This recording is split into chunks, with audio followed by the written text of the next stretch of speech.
중학교 3학년 1학기 물리 부분 자유낙하 마지막 수업입니다. 자, 저번 시간에 자유낙하의 개념에 대해서 배웠고, 그 다음에 자유낙하의 시간 속력 그래프에 대해서 배웠고, 그 다음에 등속운동과 자유낙하 운동 그래프 비교하는 것까지 하고, 그 다음에 오늘 마지막 수업 시간에는 무엇 할 거냐면 자유낙하 운동과 공기 저항과의 관계에 대해서 배울 거예요. 자, 제일 처음 시간에 자유낙하 운동의 개념에 대해서 언급할 때 자유낙하 운동은 공기의 저항이 없을 때 물체가 중력만을 받아서 아래로 떨어지는 운동이다 라고 했습니다. 맞죠? 자, 그러면 진짜 공기의 저항에 영향을 받는지 알아보는 그러한 시간이에요. 자, 그러면 공기의 저항이 없을 때, 그 다음에 공기의 저항이 있을 때를 말할 건데, 당연히 공기 저항이 있다라는 말은 공기 자체가 있다라는 말이야. 공기 자체가 여기 지금 눈에 보이진 않지만 공기 알갱이들이 공기 입자가 있어. 그럼 공기 입자를 뚫고 지나가야 되니까 공기 자체가, 공기가 있다면 공기 저항이 있다라는 말이니까 공기 중에서 운동을 하는 게 공기 저항이 있을 때고, 그 다음에 공기 저항이 없으려면 공기 자체가 없어야 돼. 공기 입자 자체가 없이 운동을 탁 할 때가 공기 저항이 없이 운동하는 거야. 그러니까 공기 저항이 없을 때라는 말은 진공 중에서, 즉 공기가 아예 없는 상태에서 운동을 해야 공기 저항 없이 운동을 하게 되는 거야. 알겠죠? 자, 그러니까 공기 저항을 가지고 있을 때, 공기 저항이 있을 때 낙하 운동을 시켜보고, 공기 저항이 없을 때, 즉 진공에서 낙하 운동을 할 거야. 그러면 각각 진짜 어떤 영향을 받는지, 어떤 결과가 나타나는지까지 비교하면은 이번 시간은 끝나는 거야. 자, 그러면 이미 답은 알고 있어. 이론상으로. 자, 뭐냐면 공기 저항이 없을 때, 즉 공기 저항이 없을 때 낙하를 해야지만 자유낙하 운동이 성립을 한다라는 건 알고 있지. 그러니까 이때는 자유낙하 운동이 되겠지만 이때는 자유낙하 운동이 안 되는 그런 상황이 되겠죠. 맞죠? 자, 그럼 일단 해볼게요. 쇠구슬이랑 깃털이랑 떨어뜨릴 거야. 자, 그럼 여기서 차이점은 뭐냐면 일단 모양부터 다르고, 모양, 크기, 종류, 질량 전부 다른 물체지. 자, 그러면 모양, 크기, 질량 이런 다른 질량, 다른 모양, 다른 크기를 가진 물체를, 두 개의 물체를 낙하시킬 거야. 공기 저항이 없을 때, 진공 중에서. 그러면 낙하를 시키면 어떻게 되냐면 처음에 정지한 상태야. 둘 다 정지한 상태에서 탁 하고 떨어뜨렸어. 얘도 마찬가지로 정지한 상태에서 동시에 잡고 떨어뜨렸을 때 어떻게 되냐면 결과 쇠구슬과 깃털이 지면에 동시에 떨어진다라고 되는 거야. 자, 왜냐면은 공기 저항이 있다 없다. 공기 저항이 없으면 어떤 힘만 받아서 운동을 하게 되지? 중력만 받아서 운동을 하게 되지. 이러한 운동을 뭐라 그런다고? 자유낙하. 그러니까 얘는 자유낙하를 하게 되겠지. 자유낙하는 뭐다? 물체의 종류나 크기, 질량에 관계없이 무조건 그 물체는, 자유낙하를 하는 그 물체는 그 물체가 100kg이든 1kg이든 상관없이 그 물체의 크기, 질량 다 상관없이 무조건 떨어지면서 그 물체는 1초 지남에 따라서 9.8m/s씩 속력이 증가할 거다라는 거지. 그러니까 내가 이만한 애를 떨어뜨리든가 아니면 조그만한 애를 떨어뜨리든가 상관없이 만약에 동시에 떨어뜨린다면은 얘는 동시에 똑같이 1초 지날 때마다 9.8m/s씩 점점 증가할 거니까 동시에 도달하게 되는 거야. 알겠지? 자, 그러니까 얘네들은 동시에 떨어지는 이유가 뭐야? 얘네들은 공기 저항을 받지 않고 중력만 받아서 운동을 하는 자유낙하 운동을 하기 때문에 자유낙하라 물체의 종류나 크기, 질량에 관계없이 1초당 9.8m/s씩 속력이 증가하는 운동이기 때문에 동시에 도달한다. 맞지? 자, 그럼 봐봐. 이 두 물체의 속력 변화는 어때? 같겠지. 1초당 얼마? 9.8m/s씩. 9.8m/s씩 증가하니까 속력 변화는 같다. 그 다음에 이 두 물체에 작용하는 중력의 크기는 어떨까? 당연히 다르지. 봐봐. 일단 원리만 설명을 하자면 쇠구슬이 더 무겁고 깃털이 가벼울 거야. 무거운 애를 9.8m/s 증가시킬 거고 속력을. 가벼운 애를 속력을 9.8m/s 증가시킬 거야. 무거운 애 속력을 증가시키는 게 쉽겠어? 아니면 가벼운 애 속력을 증가시키는 게 쉽겠어? 가벼운 애지. 맞지? 그러니까 같은 힘이 작용하면 안 돼. 같은 빠르기로 내려오려면은 당연히 무거운 애한테 더 큰 힘을 작용시켜야 될 거 아니야. 무거운 애가 있고 가벼운 애가 있어. 근데 동시에 떨어져야 되는데 동시에 탁 이렇게 하고 동시에 같은 힘으로 떨어뜨리면 안 되지. 왜? 무거운 애랑 가벼운 애랑 같은 힘으로 끌어당기면 어떻게 되겠어? 얘는 안 끌어당겨질 수도 있어. 심지어. 맞지? 무거운 애는. 그러니까 동시에 내가 끌어당겨야 돼. 동시에 지면에 똑같이 도달시켜야 돼, 내가. 하나는 엄청 무거운 애. 하나는 엄청 가벼운 애를 동시에 탁 하고 지면에 떨어뜨려야 돼. 그럼 어떻게 되겠어? 무거운 애를 더 큰 힘으로 당겨야 되겠지. 맞지? 그래야 동시에 탁 하고 도착할 거 아니야. 맞지? 자, 그러니까 무거운 애를 훨씬 큰 힘으로 잡아당겨야 돼. 이건 이론상 그렇다라는 거야. 맞지? 그런데 우린 이미 알고 있어. 여기 쓸게. 중력 구하는 공식 저번 시간에 배웠지? 중력 구하는 공식은 뭐야? 9.8 곱하기 질량이었어. 자, 그럼 중력은 누구에게만 의존하게 되어 있어? 질량. 당연히 질량이 얘는 상수값이잖아. 그러니까 얘는 상수값이니까 안 변하는 값이야. 그럼 중력이 커졌다. 얘는 상수값이니까 안 변해. 일정한 값이야. 중력이 커졌다라는 말 뭐가 커졌다라는 거야? 질량이 커졌다라는 거지. 그러니까 질량이 크면 클수록 중력도 크다. 그러니까는 무거운 물체랑 가벼운 물체가 있다. 동시에 지면을 탁 하고 내가 당겨야 돼. 딱 떨어뜨려야 돼. 그러면 무거운 물체에 더 큰 힘을 주고 가벼운 애한테는 좀 덜 적은 힘을 줘도 되지. 그러니까 큰 무거운 애를 더 큰 힘으로 빨리 당겨야 돼. 그래야 동시에 가벼운 애랑 동시에 도착할 거니까. 알겠지? 그러니까 속력 변화는 같아. 전부 다 왜? 자유낙하 운동을 할 거니까 속력 변화는 1초 지날 때마다 9.8m/s씩 똑같이 증가할 거고 속력 변화는 같지만 이 두 물체에 작용하는 중력의 크기는 다르다. 당연히 쇠구슬의 무게가 훨씬 더 무겁다면 얘가 더 중력이 크겠지. 맞지? 근데 애들이 헷갈려하는 게 뭐냐면 공기의 저항이 없을 때 이 물체는 중력도 작용하지 않는다 라고 하면 틀려. 공기에 저항이 없는 거지. 중력은 계속 작용해. 지구가 중심 방향으로 잡아당기는 이 힘은 있다고. 알겠지? 공기랑 상관없이 공기의 저항이 있든 없든 중력은 항상 작용을 하니까. 알겠지? 중력은 작용을 한다. 알겠죠? 자, 그럼 이거 봐봐. 이제 공기의 저항을 받을 거야.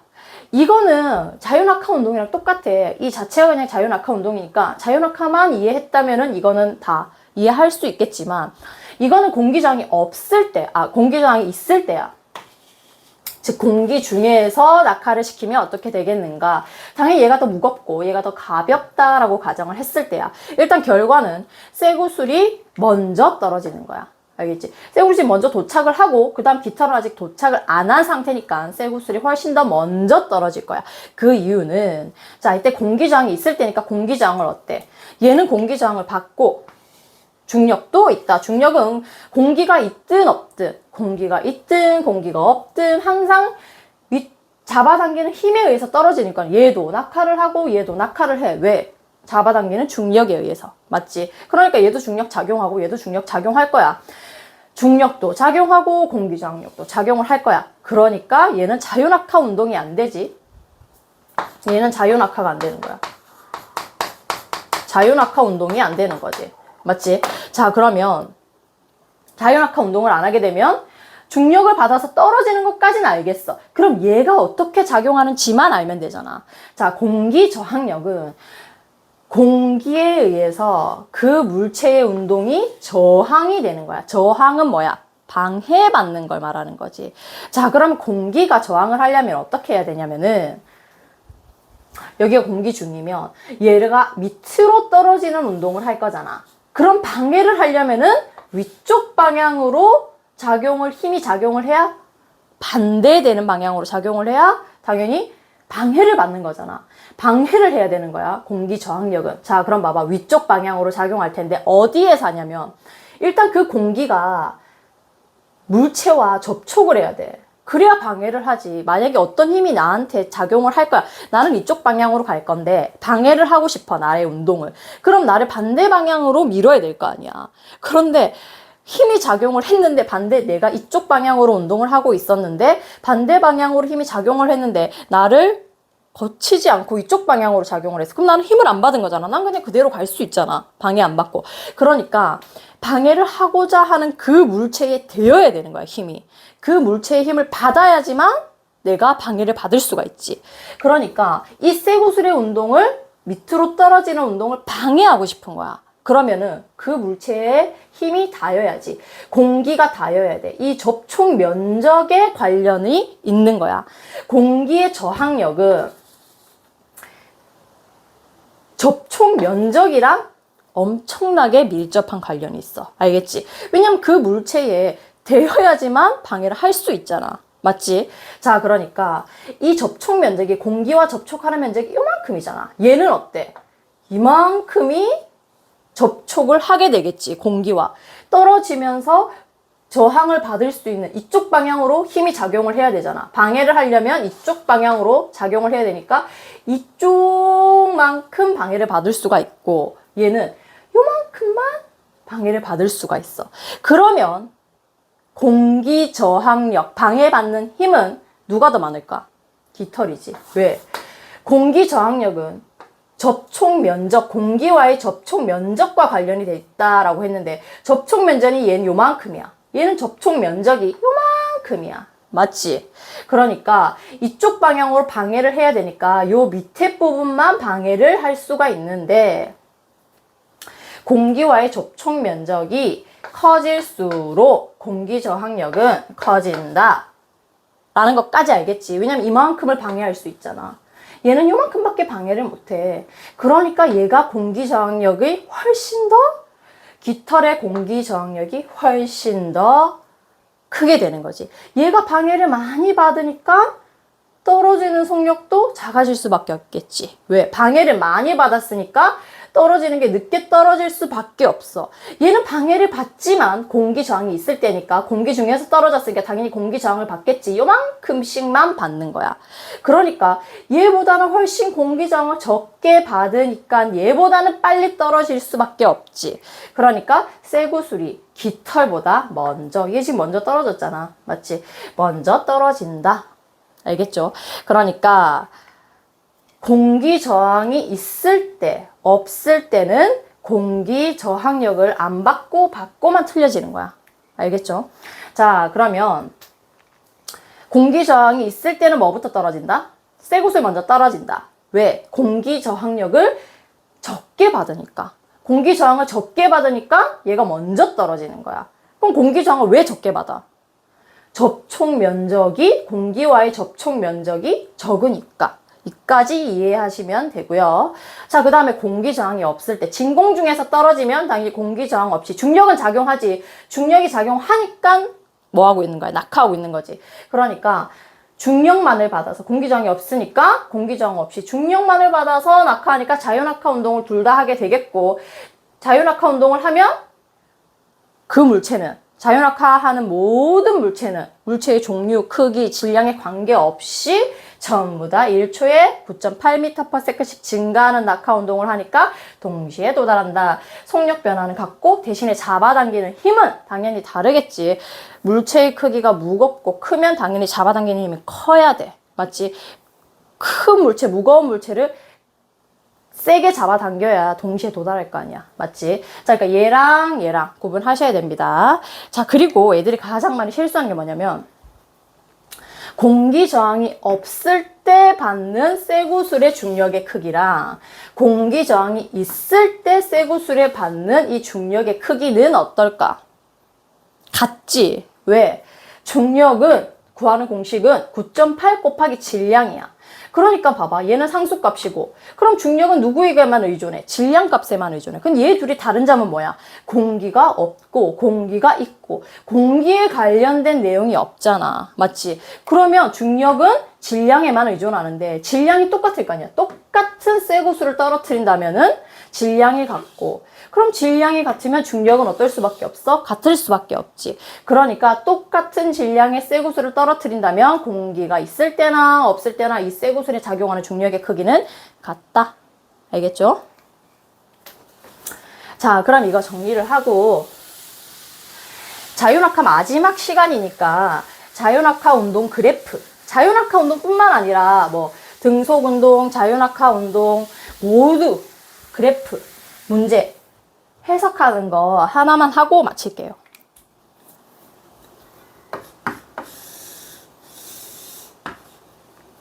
여기가 이동거리 미터, 그 다음에 여기가 시간,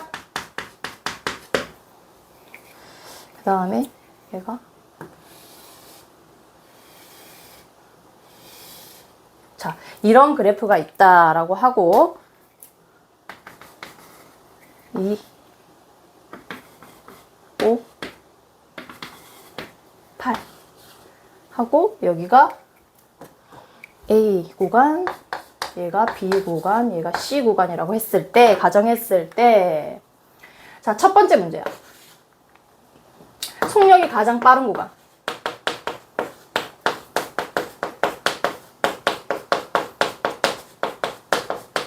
자, 이거 봐봐.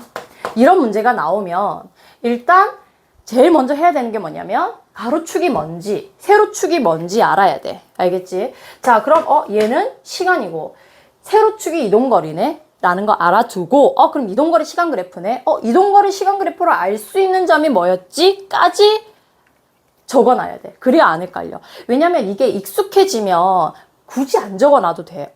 이동거리 시간 그래프네? 당연히 기울기가 속력이지. 까지 머릿속에 자동으로 구구단 외우듯이 이동거리 속력 그래프 그러면은 기울기가 속력 이렇게 자동으로 나오면 나중에 너희가 문제를 많이 풀어서 그렇게 되면 굳이 안 적어놔도 돼. 그런데 지금은 처음 접했으니까 이게 익숙하지 않으면 생각이 잘 안 난단 말이야. 그러니까 적어 놓는 게 좋아. 그러니까 이동거리 시간 그래프다. 그럼 알 수 있는 점이 뭐였지? 기울기가 속력이다. 자, 까지 이거를 적어놔야지만 나중에 당황하지 않고 잘 기억할 수가 있어. 기억을 해낼 수가 있는 거지. 자, 그럼 첫 번째 문제 뭐였지? 속력이 가장 빠른 구간은 했는데 봐봐. 이동거리 시간 그래프인데 가로축이 시간이고 세로축이 이동거리인데 속력에 관련된 부분이 없는데 속력이 가장 빠른 구간을 물어봐. 뭐지? 라고 당황할 수 있잖아. 그러면은 애들은 C 구간이라고 할 수도 있어. 세로축이 높이가 제일 높은 요 구간이라고 생각할 수도 있단 말이야. 그런데 세로축은 이동거리잖아. 근데 문제는 뭘 물어보는 거야? 속력을 물어보는 거잖아. 맞지? 그러니까 속력? 속력을 가르쳐 주지 않았는데 속력을 어떻게 알 수 있지? 라고 당황하지 말고 이동거리 시간 그래프네? 알 수 있는 점이 기울기가 속력이네. 까지 적어 놓으면 바로 알 수 있지. 속력을 물어보네? 기울기를 체크하면 되겠구나 라고 생각을 하면 되지. 자, 그럼 A 구간, B 구간, C 구간 중에서 속력이 가장 빠르다라는 건 속력이 가장 빠르려면 기울기가 가장 급한 구간을 찾으면 되지. 자, 그럼 기울기가 어디가? A 구간, B 구간, C 구간 중에서 기울기가 가장 큰 구간은 어디야? A 구간이지. 늘 말했지만 헷갈리면 어떻게 해야 된다고? 여기에서 미끄럼틀 타고 내려온다 생각하면 되지. 자, A 구간 기울기 이만큼이고 B 구간은 기울기가 없는 거지. 맞지? 자, 그 다음에 C야. 자, A 구간이 가장 기울기가 크지, 급하지. 그러니까 기울기가 크다라는 말은 속력이 가장 크다라는 거니까 A 구간이 되는 거지. 자, 그 다음에 두 번째. 정지에 있는 구간. 정지에 있는 구간은 하면 제일 쉽지. 자, B 구간은, 자, 여기서 낚인다. B 구간은 속력이 일정한 구간이다. 일정하다라는 말에 꽂혀가지고, 어떤 게, 이동거리가 일정했다. 이동거리가, 이동을 안 했다라는 건데, 속력이 일정한 구간이다. 얘가 일정하다는 거에 꽂혀가지고, 속력이 일정하다. B 구간은 속력이 일정하다에 동그라미 치는 학생들도 있어. 헷갈리면 안 돼. 세로축이 뭔지 내가 제일 처음 언급했지. 세로축이랑 가로축이 뭔지 확인을 하라고. 맞지? 그러니까 정지에 있는 구간을 고르시오 라고 하면은 B라고 하면 되지. 자, 이거는 내가 주관식으로 해서 안 헷갈리는 거지. 만약에 오지선다 이 그래프에 대한 설명으로 뭐 옳은 것은 옳지 않은 것은 구하는 문제에서 B 구간에서 속력은, B 구간은 속력이 일정한 구간이다 라고 하면 안 되지. 맞지? 왜냐면 세로축이 속력이 아니잖아. 맞지? 심지어 B는 이동거리고 B가 이동을 안 했잖아. 2초에서 5초 동안이 B 구간인데 2초 출발했을 때부터 이동거리가 만약에 여기가 뭐 10이라고 하자. 그럼 10이었는데 3초가 지났는데도 10이야. 맞지? 그럼 여기에서 10m고 여기서 0에서 10m 구간까지 왔는데 3초가 지났지 지금. 3초가 지났는데도 계속 10m 구간에 있어. 그럼 얘는 이동을 안 한 거잖아. 맞지? 이동을 안 했다라는 말은 속력이 제로라는 구간이야. 그러니까 여기는 아예 속력이 없는 구간이야. 알겠지? 자, 그 다음에 세 번째. 자, 그 다음에 이동거리가 가장 큰 구간은 어디인가라고 하면 이동거리가 가장 큰 구간. 자, A 보면은 0에서 2초 동안 여기 0에서는 원점에서 출발해서 2초 동안 A 구간이 2초까지니까 2초 동안 얼마만큼 이동했어? 이동거리 10이지. 이동거리가 어디 있어? 이동거리는 물어보면 이동거리를 찾아야지. 이동거리가 어디? 세로축이 이동거리네. 이동거리 세로축만 보면 되지. 그러면 A는 10m 이동을 했네 라는 거 알 수 있지. 자, 그 다음 B 구간은 어때? 이동거리가 세로축 이동거리가 이동하지 않았지. 그러면은 정지하고 있었다라는 거지. 움직이지 않아. 이동거리가 없잖아. 맞지? 자, 그 다음 C 구간은 여기지. 5초에서 8초. 자, 5초 구간에 10m 구간에 있었다. 그러면은 3초 흐른 C 구간 8초까지는 만약에 이번에 15다. 라고 하면 얼마 이동한 거야? 5 이동한 거잖아. 맞지? 여기서 출발해서 요만큼 이동한 거잖아. C는. 맞지? 여기서부터 여기까지. 그러면 얘는 5m 이동한 거다. 그럼 어디가 제일 많이 이동했지? A 구간이지. 자, 그 다음에 네 번째는 뭐냐면 속력이 일정한 구간을 찾으시오.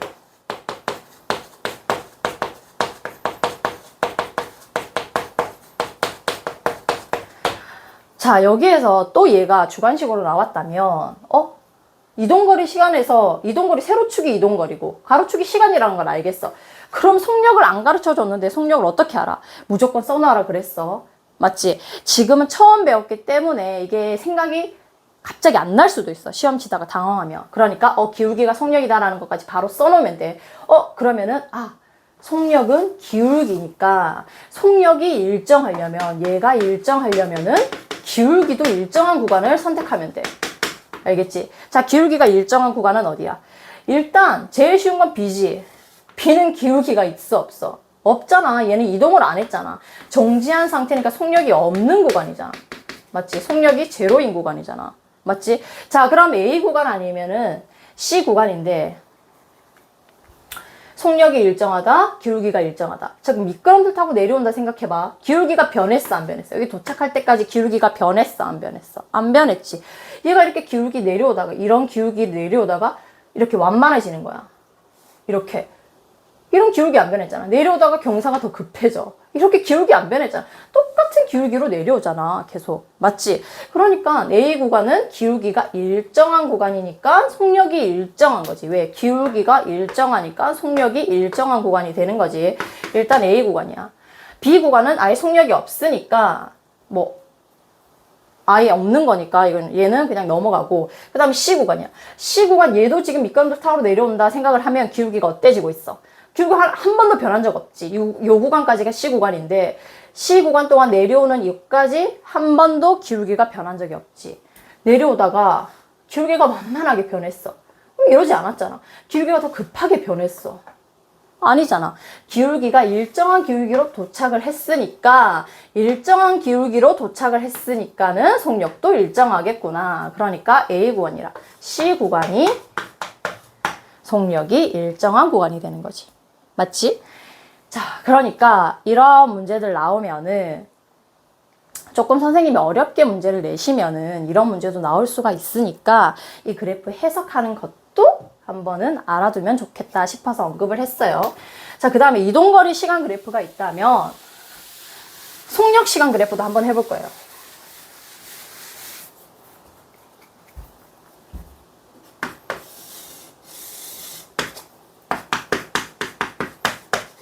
속력.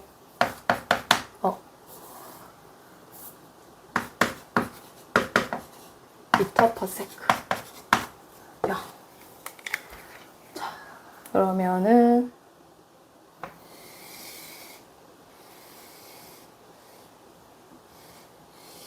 자, 이러한 그래프가 있다. 0, 3, 7, 8. 그 다음에 여기가 A 구간, 여기가 B 구간, 여기가 C 구간이라고 하고, 여기가 10. 자, 이러한 문제가 있어. 속력 시간 그래프네. 자, 그러면 어떤 문제가 나오면 그래프가 나왔어. 어떤 문제를 물어볼 거예요. 그게 주관식이 되던 뭐 객관식이 되던 무조건 뭘 해라고 그랬지? 가로축이 뭔지, 세로축이 뭔지 안 다음에 속력에 관련돼서 물어보면은 세로축을 보면 되고, 그 다음에 이 그래프에 대해서 알 수 있는 점도 써놔라 그랬어. 알겠지? 문제 풀 때는 그냥 이게 당연히 이거지, 이 그래프에서 알 수 있는 점은 이거지 라고 생각이 바로 날 수는 있지만, 시험 칠 때는 당황하게 생각이 안 날 수도 있으니까 그냥 써놓는 게 제일 마음 편해. 그러니까 속력시간 그래프에서 알 수 있는 점이 뭐였지? 민넓이가 이동거리다.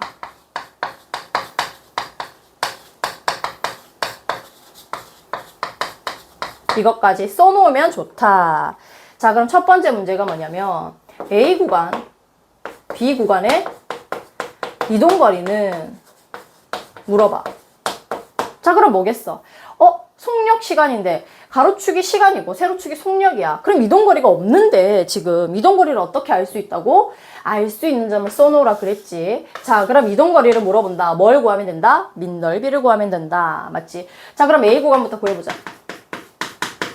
A 구간의 민넓이. 자, 그 그래프의 밑에 넓이라 있어. A 구간은 요까지지. 맞지? 이 구간이니까 얘의 민넓이를 구하면 되는 거지. 맞지? 자, 그럼 뭐야? 2분의 1 곱하기 가로 곱하기 세로 10이지. 자, 그럼 이거는 뭐야? 15지. 맞지? 자, 15m. 자, 그 다음에 B 구간 해보자. 자, B 구간의 이동거리는 어떻게 되는 거야? 자, B 구간의 이 그래프, B 구간은 여기에서부터 여기까지를 B 구간이라고 하지. 그 그래프의 밑에는 이제 무슨 모양이야? 이제는 사각형 모양이지. 맞지? 그럼 이제 사각형 넓이를 구하면 되는 거지. 자, 그럼 사각형 넓이 어떻게 구하지? 가로 곱하기 얼마야? 3에서 7까지니까 4. 가로 곱하기 세로 10이지. 그러니까 B 구간은 40m를 이동한 거다라는 것까지 알 수 있지. 자, 그 다음에 두 번째.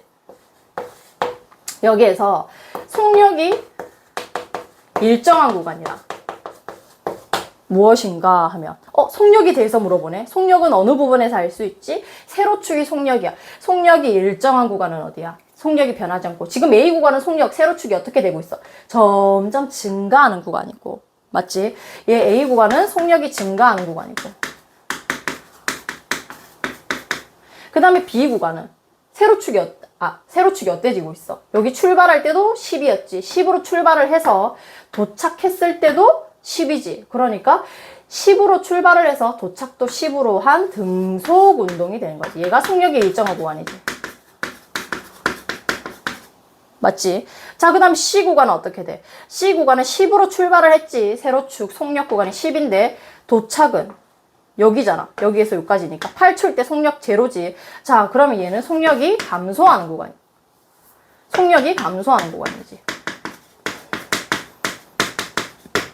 맞지? 자, 그럼 속력이 일정한 구간을 물어보면 B 구간입니다 라고 하면 되지. 그러면 속력이 일정하게 감소하는 구간은 어디인가? 라고 질문을 하면은 C 구간입니다 라고 하면 되죠. 맞죠? 자, 그 다음에 세 번째는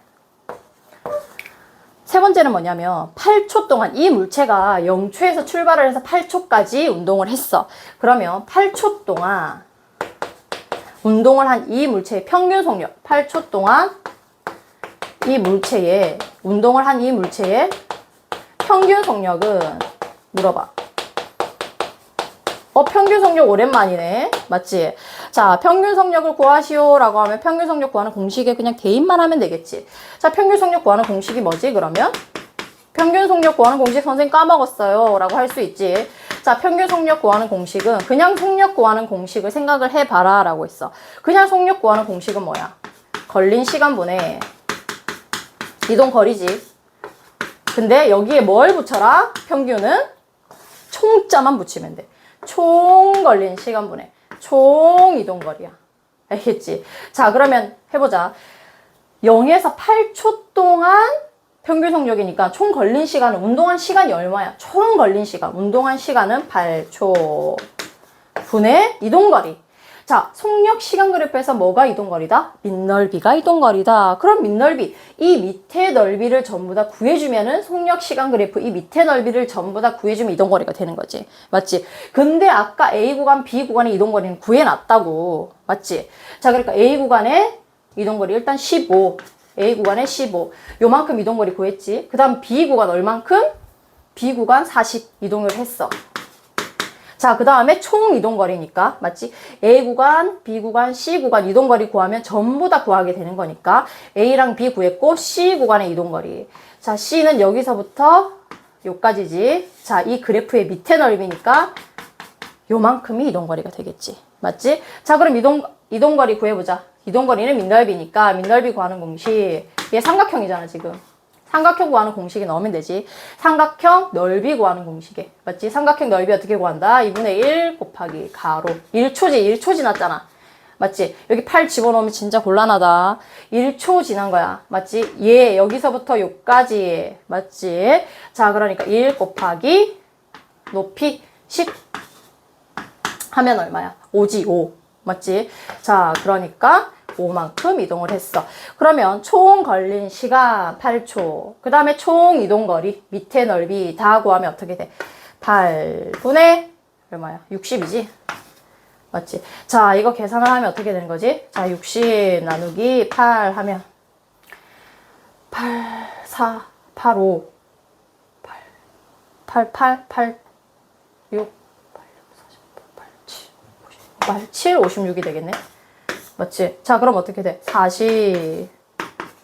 맞지? 자, 그러면은 7.5m/s이다. 자, 평균 속력도 마찬가지로.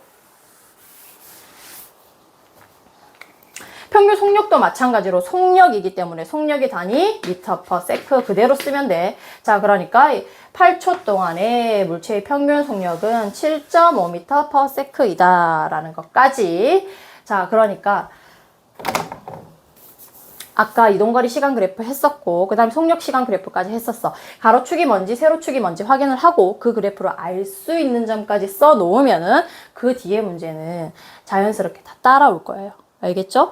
자, 그럼 오늘 자유낙하 운동 전부 다 3시간에 걸쳐서 다 끝났고요. 그 다음 시간은